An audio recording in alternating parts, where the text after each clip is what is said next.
രാജ്യത്തെ തൊഴിലാളികളുടെ ജീവിതം എത്രമാത്രം ദുസ്സഹമാണെന്ന് തെളിയിക്കുന്ന ഒരു കണക്ക് കഴിഞ്ഞ ദിവസം റിസർവ് ബാങ്ക് ഓഫ് ഇന്ത്യ പുറത്തുവിട്ടിരുന്നു. ഈ കണക്ക് പ്രകാരം ഇന്ത്യയുടെ വികസന മോഡലായി ഉയർത്തിപ്പിടിക്കാൻ ശ്രമിക്കുന്ന ഗുജറാത്താണ് തൊഴിലാളികൾക്ക് ഏറ്റവും കുറവ് ദിവസക്കൂലി നൽകുന്ന സംസ്ഥാനം.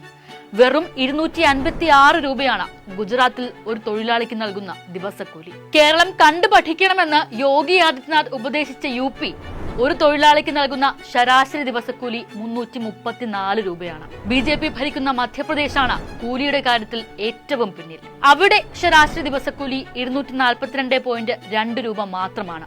ത്രിപുരയിലെ ദിവസക്കൂലി 337 രൂപയാണ്. അതേസമയം കേരളത്തിലെ ഒരു ഗ്രാമീണ കർഷക തൊഴിലാളിക്ക് ദിവസം കിട്ടുന്നത് 807 രൂപയാണ്. ദേശീയ ശരാശരിയുടെ ഇരട്ടി തുകയാണത്.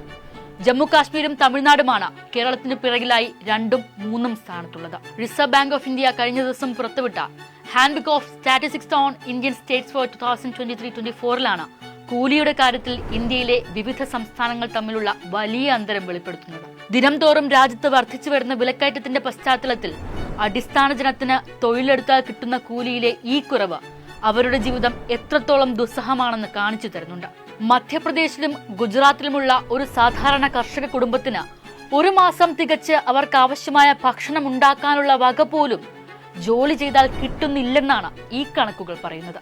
ഉത്തരേന്ത്യൻ സംസ്ഥാനങ്ങളിൽ നിന്ന് ആയിരക്കണക്കിന് ആളുകൾ ജോലി തേടി കേരളത്തിലെത്തുന്നതിന് പിന്നിലെ കാരണവും പണിയെടുത്താൽ മാന്യമായ കൂലി നൽകും എന്നതാണ്. കേരളത്തിൽ നിർമ്മാണ തൊഴിലാളിക്ക് ലഭിക്കുന്ന ദിവസവേതനം BJP ഭരിക്കുന്ന ഗുജറാത്ത്, മധ്യപ്രദേശ്, ഉത്തർപ്രദേശ് സംസ്ഥാനങ്ങളിൽ ലഭിക്കുന്നതിനേക്കാൾ ഇരട്ടിയാണ്. ആരോഗ്യം, വിദ്യാഭ്യാസം, ക്രമസമാധാനം, സുസ്ഥിര വികസനം തുടങ്ങിയ മേഖലകളിലെല്ലാം മറ്റ് സംസ്ഥാനങ്ങളുമായി തട്ടിച്ചു നോക്കുമ്പോൾ കേരളം തന്നെയാണ് മുന്നിലെന്ന് കണക്കുകൾ പറയുന്നു. കേന്ദ്ര സർക്കാരിന്റെ ദേശീയ ഊർജ്ജ സംരക്ഷണ പുരസ്കാരം വീണ്ടും കേരളത്തിന് സമ്മാനിച്ചതും രാജ്യത്ത് വ്യവസായ നിക്ഷേപത്തിന് അനുകൂലമായ സംസ്ഥാനങ്ങളിൽ 1ാം സ്ഥാനത്ത് കേരളം എത്തിയതും ഈ അടുത്താണ്. കേരളം ഏറ്റവും പിറകിലാണെന്ന BJP IT സെൽ പ്രചരണത്തിന്റെ മുനയൊടിക്കുന്നതാണ് ഈ കണക്കുകളെല്ലാം തന്നെ. ഇന്ത്യൻ ഗ്രാമങ്ങളിലെ തൊഴിലാളിക്ക് നൽകുന്ന വേതനത്തിലെ അന്തരം ദേശീയ മാധ്യമങ്ങൾ വലിയ പ്രാധാന്യത്തോടെ വാർത്തയാക്കിയപ്പോൾ കേരളം കൈവരിച്ച ഈ നേട്ടങ്ങൾ മലയാള ചാനലുകളും പത്രങ്ങളും മറച്ചുവെക്കാനാണ് ശ്രമിച്ചത്.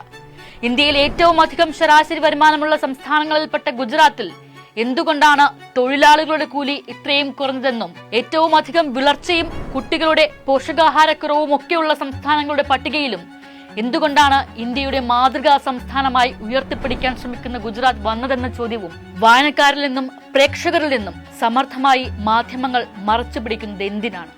കുറ്റവും കുറവും ഒക്കെ ഉണ്ടെങ്കിലും ഇന്ത്യയിലെ മറ്റൊരു സംസ്ഥാനത്തിനും കൈവരിക്കാൻ കഴിയാത്ത നേട്ടങ്ങളുടെ നെറുകയിലേക്ക് കേരളം കുതിക്കുന്നത് മലയാളികളിൽ നിന്നും മാധ്യമങ്ങൾ മറച്ചുപിടിക്കുന്നതിന് പിന്നിലെ ലക്ഷ്യമെന്താണ്? അർഹതപ്പെട്ട നികുതി വിഹിതം നൽകാതെയും വായ്പാ പരിധി ചുരുക്കിയും ദുരന്ത നിവാരണത്തിന് സഹായം നൽകാതെയും കേരളത്തെ നിരന്തരം വീർപ്പുമുട്ടിക്കുമ്പോഴും മലയാളി സമൂഹം മുന്നോട്ടു പോകുന്നു എന്നത് ഉറക്കെ വിളിച്ചു പറയുക തന്നെ വേണം.